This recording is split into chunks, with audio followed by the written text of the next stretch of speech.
نام وہ حضرت امیر خسرو کی وہ بات کہ وہ کتے کی بابوسی کا شرف حاصل کر رہے ہیں اور کجا یہ عارف جامی کا مقام کہ وہ اپنے دل کے ٹکڑے یار کے کا کتا نہیں بلکہ یار کی گلی کے کتے کے لیے وہ بطور ضیافت پیش کر رہے ہیں.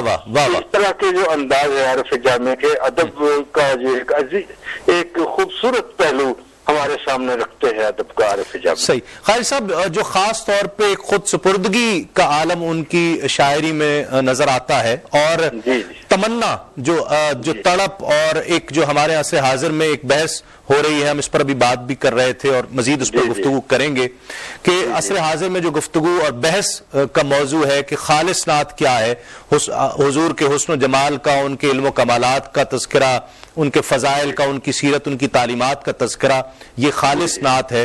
اور جہاں اپنی کیفیات کا اظہار ہو, مدینے میں حاضری اور تڑپ اور حاضری کی تمنا اور فراق اور ہجر کا ذکر جہاں پر آئے, اسے کچھ لوگ ایک طبقہ فکر ہے جو اسے خالص شاعری نہیں سمجھتا. مولانا جامی صاحب کے ہاں اس عنصر کو بہت ہم حاوی اور اس کا غلبہ پاتے ہیں. آپ کی اس حوالے سے کیا رائے ہے؟ جی میں سمجھتا ہوں کہ نعت اسی وقت ہی لکھی جا سکتی ہے جبکہ خود سپردگی ہو.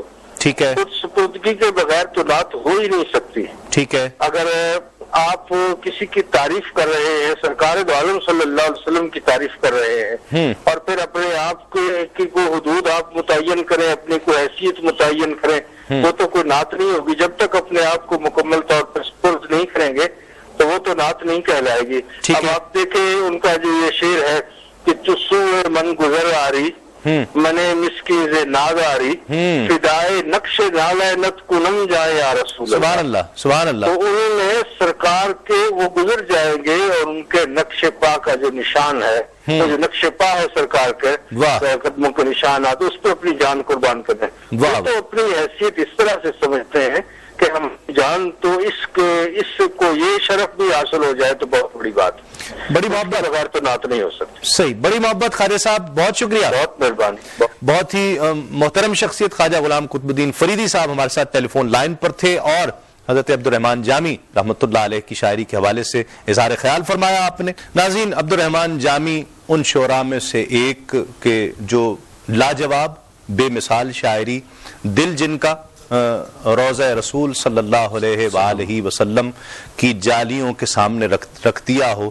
اور صداؤں کے لیے انہوں نے فضاؤں اور ہواؤں کا سہارا لیا کہ کوئی بھی وہ ذریعہ کہ جو آقا علیہ الصلوۃ والسلام کی بارگاہ تک ان کے احوال پہنچا سکے, ان کی رسائی ہو سکے, انہوں نے چھوڑا نہیں اور اسے اختیار کیا.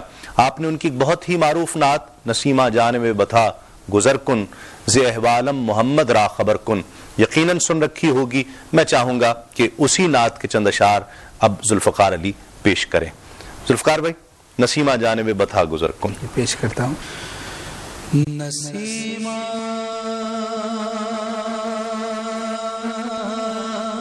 جانب بتا گزر